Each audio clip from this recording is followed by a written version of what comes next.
आता विद्यार्थी मित्रांनो, इथे तुम्ही जर काळजीपूर्वक बघितलं तर तुम्हाला इथे काही शब्द लिहिलेले दिसतील. हे शब्द तुम्ही वाचले का?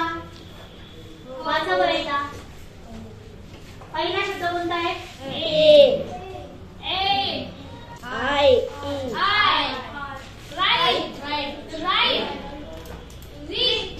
Read. See. See. Sun. Sun. Why. Why. Blue. Blue. आता तुमच्या एक लक्षात आलं का? इथे जे बोर्डवर शब्द लिहिलेले आहे त्या शब्दांचा उच्चार सारखा आला. त्याचं आपण जेव्हा वाचन केलं, वाचन केल्यानंतर त्याचा जो आवाज आलेला आहे किंवा वाचल्यानंतर त्याचा जो उच्चार निघतो तो सारखा आलाय की नाही? बघा इथे पहिला जो शब्द होता तो एट. एट. मग फरक काय आहे? याच्यात काय फरक आहे याच्या दोन्हीमध्ये? स्पेलिंग फरक आहे. काय फरक आहे? आता मी जर एट म्हटलं तर तुम्ही कोणतं स्पेलिंग लिहिणार? एट म्हटल्यानंतर कोणतं स्पेलिंग लिहिणार? एट म्हटल्यानंतर कोणतं लिहिणार? तुम्हाला नाही समजणार. ATE लिहायचं किंवा EIGST लिहायचं हे कळणार नाही. परंतु इंग्रजीमध्ये आपल्याला कन्फ्यूज करणारे हे जे शब्द आहेत त्यांना म्हणतात होमोफोन्स. काय म्हणतात? काय म्हणतात? आपल्या पुस्तकात जर आपण बघितलं तर असे होमोफोन्स भरपूर आहेत. ते वाचताना आपण त्यांना बरोबर वाचतो, पण एखाद्याच्या तोंडून जेव्हा आपण ते ऐकतो तर नेमकं याचं स्पेलिंग काय आहे हे आपल्याला कळत नाही. मग त्यावेळेला आपल्याला तर्क लावावा लागतो, कारण की समोरची व्यक्ती जेव्हा इंग्रजी बोलत आहे तर ती बोलताना ते जे काही वाक्य बोलली त्या वाक्यामध्ये कोणता शब्द येऊ शकतो. मग जो शब्द योग्य आहे तो आपण तिथे लिहित असतो. मग आता एक उदाहरण बघूया. आपल्याला इथे एट हा शब्द आलेला आहे. एट म्हणजे खाल्ले. एट म्हणजे खाल्ले. आणि EIGST एट. एट म्हणजे 8. मग असे दोन. आता आपल्याला कसं ओळखायचं? एखाद्याने आपल्याला एखादं वाक्य आपल्या समोर म्हटलेलं आहे, मग आता याच्यात कोणता एट आलेला आहे हे कसं ओळखायचं? तर आज आपण असंच बघणार आहोत. आज आपण या होमोफोन्सचा वाक्यामध्ये उपयोग करणार आहोत. म्हणजे एट पासून आणि एट पासून फरक लक्षात येतो. वाक्यामध्ये तो होमोफोन्स कोणता आहे कसं ओळखायचं? बघा, त्याला समध्वनी असं म्हणतो. समध्वनी शब्द जे म्हणतो ते शब्द इथे बघितले बघा. इथे पहिला शब्द आला एट. आता एट पासून आपण वाक्य बनवूया. I end apple. आता ऍपल शब्द आला म्हणजे काय आलं? खाण्याची क्रिया आहे की नाही? ऍपल आला म्हणजे खाण्याची क्रिया. मग इथे कोणता पाहिजे होतं? एट पाहिजे. काय पाहिजे? एट म्हणजे मी खाल्ले. जर मी इथं EIGST वापरलं तर काय येईल का बरोबर? I ate an apple. काय अर्थ होतो? काहीच नाही. मी 8 ऍपल. काय मी 8 ऍपल? काहीच नाही. म्हणून इथे ATE हा शब्द वापरला गेला. मी खाल्ले. काय खाल्लं? ऍपल खाल्लं. मी सफरचंद खाल्लं. आता एटचं बघूया. मग एट मध्ये कसं वाक्य येईल बघा.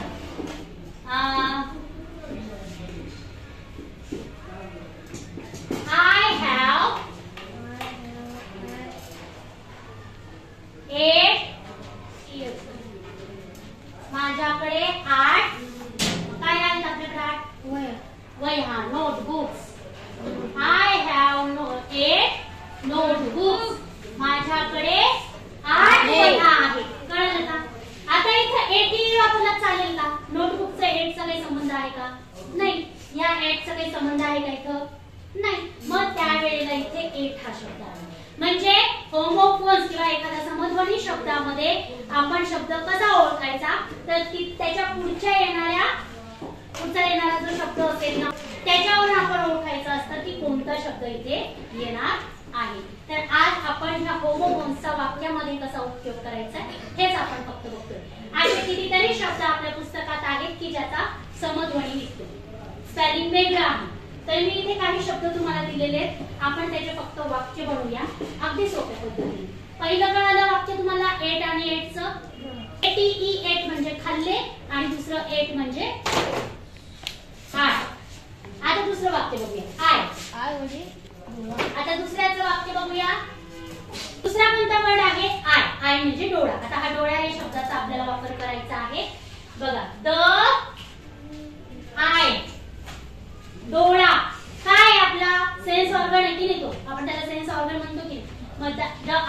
is sense organ. The eye, इथे आय आलं. मग आता दुसरं आय आहे. आयचं वाक्य कोण करतं या आईचं? I go to the school. Very good. त्याच्यात किती पण काय इथे खरं वाक्य? I go to the school. I go to the school. बघा इथे अजयने वाक्य केले I go to the school. मी शाळेत जातो. झालं का? आयचं दोन्ही आयचे वाक्य इथे बघा.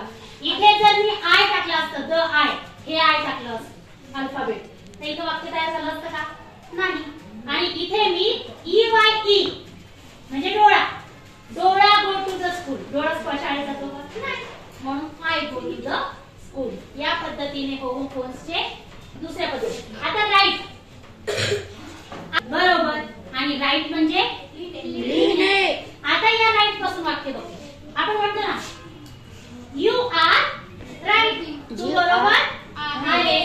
आपण कसं वाक्य करूया? You R right. तू बरोबर आहेस. आणि दुसऱ्या राईटचं वाक्य कोण करतं? राईट म्हणजे लिहिणे. पटकन कोण वाक्य करतं? हा चला साकी. I write a letter. हा, आय राईट अ लेटर. काय वाक्य सांगितलंय मी? I write a letter. मी पत्र लिहितो. I write a letter. आता आलं का इथे? राईटचा फरक कळाला का? You R right. राईट म्हणजे बरोबर. आणि इथे राईट म्हणजे काय? लिहिणे. आपण हे याचे पण अर्थ लिहून घ्या. आय म्हणजे डोळा, हे लिहून घ्या तुमच्याकडे. आणि आय म्हणजे मी त्याच्याकडे टिक मार्क केलेली त्याचा अर्थ. त्याच्यानंतर इथे राईट म्हणजे बरोबर आणि दुसरा राईट म्हणजे काय? लिहिणे. दुसरा राईट म्हणजे काय? लिहिणे. या पद्धतीने आपल्याला उरलेल्या शब्दांचे वाक्य तयार करायचे आहे. कळलं? वीक पासून. हा,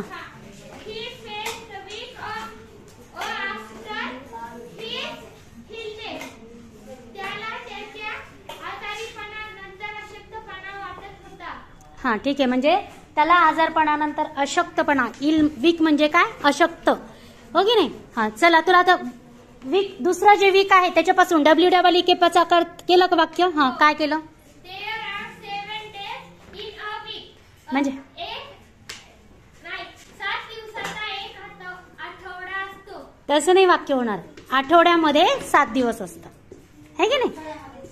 हा.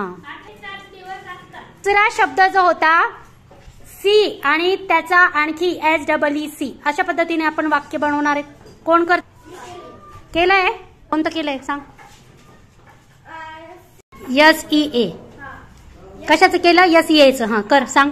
I want to sit by the sea. अच्छा, I want to seat by the sea. असंच का? हा ओके बरोबर. I want to seat by the sea हे वाक्य त्यांनी तयार केलेलं आहे की मला समुद्र किनाऱ्या शेजारी बसायला आवडतं. हो की नाही? त्याच्यानंतर सीचं SEECचं कोणी केलंय का? तूच केलं दुसरं. हा चला.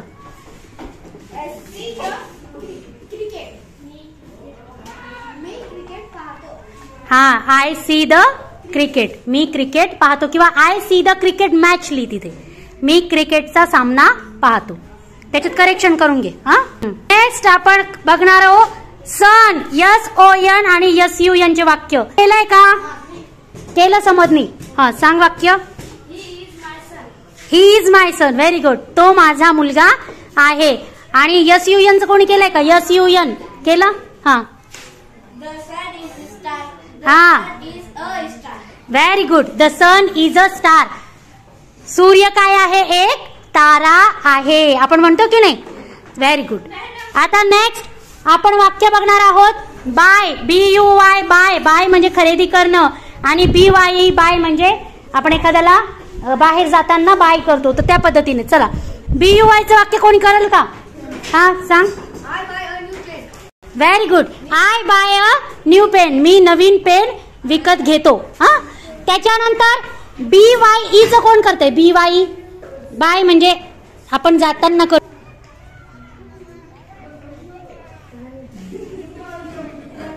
करतो हा. He said bye to his friend. अरे वा. He said by two his friend. तो म्हणजे तो त्याच्या मित्रांना बाय म्हणाला.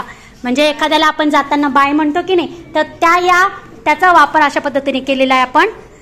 पुढे ब्ल्यू पासून कोण वाक्य करते? BLUE blue.